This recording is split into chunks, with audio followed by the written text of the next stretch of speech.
Again mga kalapatids dito sa Jeff Bilog TV Pulo. At yan nga mga kalapatids, ngayong araw na to ay panibagong video naman tayo.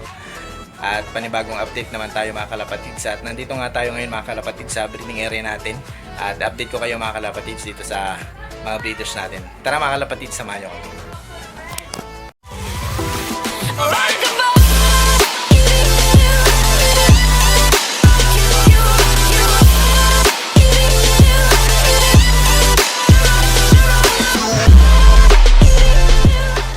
Dito nga tayo ngayon mga kalapatids dito sa breeding area natin. Mag-update muna tayo mga kalapatids bago natin simulan yung video natin. Yung topic natin mga kalapatids, update muna kayo dito sa mga breeders natin. At ito nga mga kalapatids, sisimulan ko dito kay Brown. Bali tuloy-tuloy pa rin yung paglilimlim ni Brown. Ayan, bali dalawa yung itlog ni Brown mga kalapatids. Hindi pa natin nasisilip kung may similya ba o wala yung mga itlog nila. Baka mamayang gabi titignan na natin kung may similya yung mga itlog nila. Ganon din mga kalapatids dito sa pinakababa natin na breeding natin, dito sa breeders natin sa baba. Titingnan na rin natin yan, yung mga itlog nila mamayang gabi kung may similya o wala mga kalapatids. At dito na mga kalapatids sa kabila ay naglilimlim na yan, nangingitlog na ang tuluyan yung mga breeders natin na to. Yan yung binidyo natin, yung nakarang vlog natin. At ganon din mga kalapatids dito sa baba, wala pa nga silang itlog pero naglilimlim na rin yung pinaka hinayan, panayupo na rin niya sa pasok na yan mga kalapatids. At yan nga mga kalapatids, bali nga nagpakain tayo sa kanila.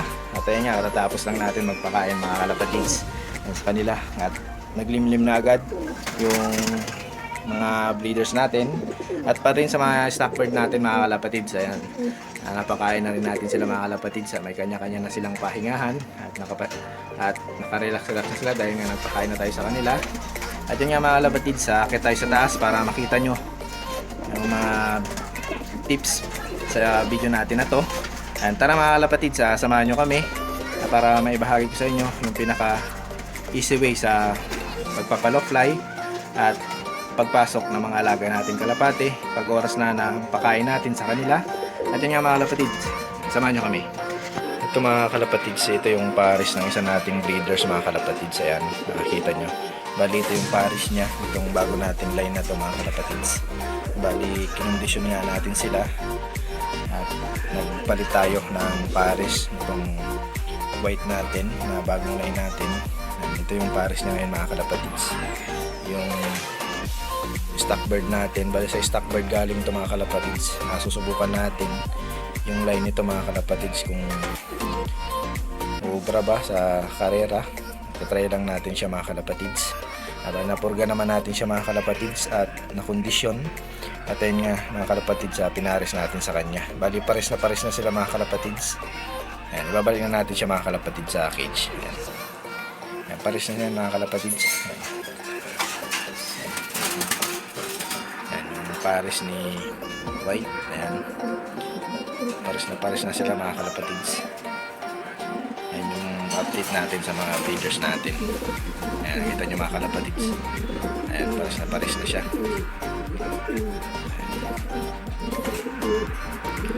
Ayan, mangingitlog na rin yan mga kalapatids dahil panayupo na rin niya sa bugaran. Ayan yan mga kalapatids. One eternity later. Ayan mga kalapatids, nandito tayo sa loft natin, dito sa taas, dito sa bubungan ng bahay natin. At magpapalofly nga tayo ngayong hapon na to mga kalapatids. At ito yung pinaka easy na pinakalabasan ng mga kalapati natin. Napakadali nung ginawa natin na kalapati natin pag magpapalofly tayo mga kalapatids. At yan nga mga kalapatids, magpapalofly na tayo.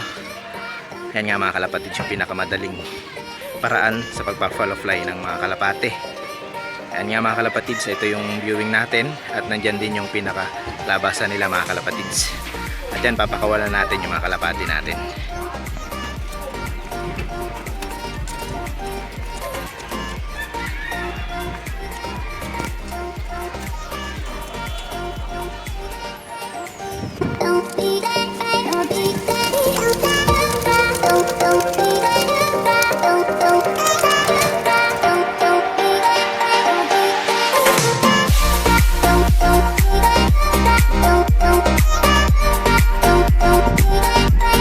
mga kalapatids, ayun na yung mga kalapati natin. Ayun nga, nag-follow fly na tayo. Ayun yung napakadali mga kalapatids na pinaka labasan ng mga kalapati natin. Ayun sila mga kalapatids, nag-follow fly na sila.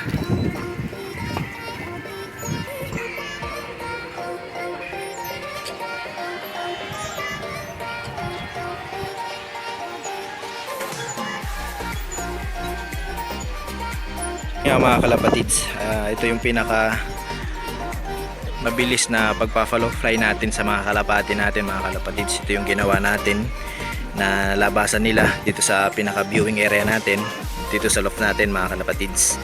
Dito rin tayo nagbi-viewing sa kanila mga kalapatids sa umaga hanggang hapon, mga YB natin. At yun nga mga kalapatids yung pinakamadali. At papakita ko sa inyo mga kalapatids yung pinaka Sputnik trapping natin sa kanila, yung pinakamadaling pagpasok sa loft. Yan mga kalapatids, papakita ko sa inyo mamaya mga kalapatids. One eternity later. Ito nga mga kalapatids yung pinaka easy way ng kalapati natin para makapasok dito sa loft natin mga kalapatids. At kung paano ang ginagawa ko mga kalapatids pag nagpapaloft fly ako. Una mga kalapatids ay hindi muna natin papakainin yung alaga nating kalapate para agad-agad silang papasok dito sa loft natin mga kalapatids. Katulad nyan, nag-butterfly na tayo mga kalapatids. Ayan na yung mga kalapati natin. At nandyan na sila kalapatids na papasukin yung mga alaga nating kalapate. Yan yung pinakamadaling trapping, lalo na mga kalapatids sa race. Kailangan natin mga kalapatids na makapasok agad yung mga kalapati natin para ma-clock natin sila. Ito yung ginawa kong pinaka pasukan ng kalapati ko, yung Sputnik trapping. Yung ginawa ko mga kalapatids. Yung Sputnik trapping natin mga kalapatids ay gawa yan sa kahoy. Bali yung ginawa natin na bakal na yan ay yan yung welding rag na hindi na ginagamit mga kalapatids. At ayan na sila, nandiyan na sila sa landing board natin. Napakadali nga mga kalapatids na papasukin sila. Bali itong trapping natin ay may lock yan mga kalapatids na linalagay natin. Ayan nga mga kalapatids, ayan na yung kalapati natin. Bali pag nagpapalow fly tayo, yun nga, hindi natin pinapakain sila para talagang papasok sila dito sa loft natin. Lalo na pag pinalow fly natin sila, pinapalow fly natin sila mga kalapatids ng 30 minutes. Yan ang pinakamataas natin pag nagpapalow fly tayo ng mga alaga nating kalapate. At ito naman mga kalapatids, para mapabilis ang pagpasok mga kalapate, ayun yung sekreto ko mga kalapatids. Bali ang ginagawa ko mga kalapatids ay sinisipulan ko lang yung masasana yung mga alaga nating kalapate, na pag narinig nila mga kalapatids yung sipol mo, agad-agad silang papasok dito sa loft mo. At alam na nila yung mga kalapatids na oras na ng kainan yon sa mga kalapatids. Papakita ko sa inyo mga kalapatids. Nakita nyo, napakadali, napapasukin sila mga kalapatids. Tapos na natin silang pakainin. At ganun lang kadali mga kalapatids yung pagpapapasok sa mga alaga nating kalapate. And lalo na pag nasanay sila mga kalapatids sa isang sipol mo lang, agad-agad silang papasok dito sa loft natin. Dahil na sanay na sila, alam na nila kung ano yung sipol na yon, oras na yung napagkain nila mga kalapatids. At ganun din mga kalapatids sa pagbibigay ng inumin nila, kung ano ibibigay nyo, yung daily routine nyo sa loft nyo mga kalapatids. Magbibigay kayo ng electrolyte sa umaga, at sa hapon naman mga kalapatids, binibigay ko lang ay plain water na lang yung binibigay ko sa kanila. At ayun nga yung mga alagang kalapati mga kalapatids, yun yung na-share ko sa inyo na napakadaling pamamaraan ng pagpasok ng kalapate dito sa loft natin, at madaling paraan sa pagpapalow fly sa mga alaga nating kalapate. At ayun nga mga kalapatids, hanggang dito na lang yung video natin sa tips para sa inyo sa madaling paraan sa pagpapasok ng mga kalapate at pagpapalow fly mga kalapatids sa pang-araw-araw natin na gawain dito sa loft natin mga kalapatids. At hanggang dito na lang tayo mga kalapatids. Happy flying mga kalapatids. Ingat at shoutout tayo mga kalapatids sa YouTube at Facebook. Ayan. One eternity later. Ito na lang mga kalapatids yung video natin sa mga warriors natin mga kalapatids. At ito naman mga kalapatids yung mga nagpapa-shoutout sa YouTube at Facebook. Shoutout kay Sir Jiber Love from Bohol. Yan, shoutout sa iyo sir.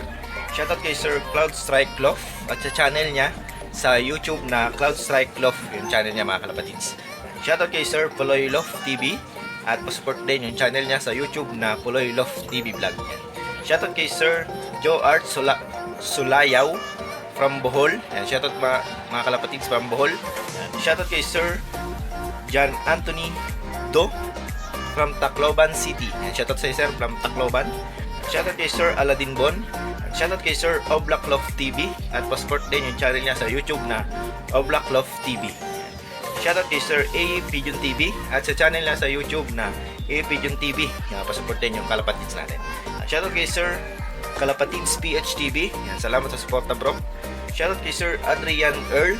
Salamat sa panonood mga kalapatids. Shoutout kay Sir Esler Bukado. Yan, shoutout sa Sir. Maraming salamat sa panonood. At hanggang doon na lang mga kalapatids yung pa-shoutout natin sa YouTube at Facebook. Yan muli mga kalapatids, maraming salamat sa walang sawang panonood dito sa channel natin at sa pagsubaybay dito sa Jeff Love TV Pulo. Muli maraming salamat. Happy lang mga kalapatids. Ingat.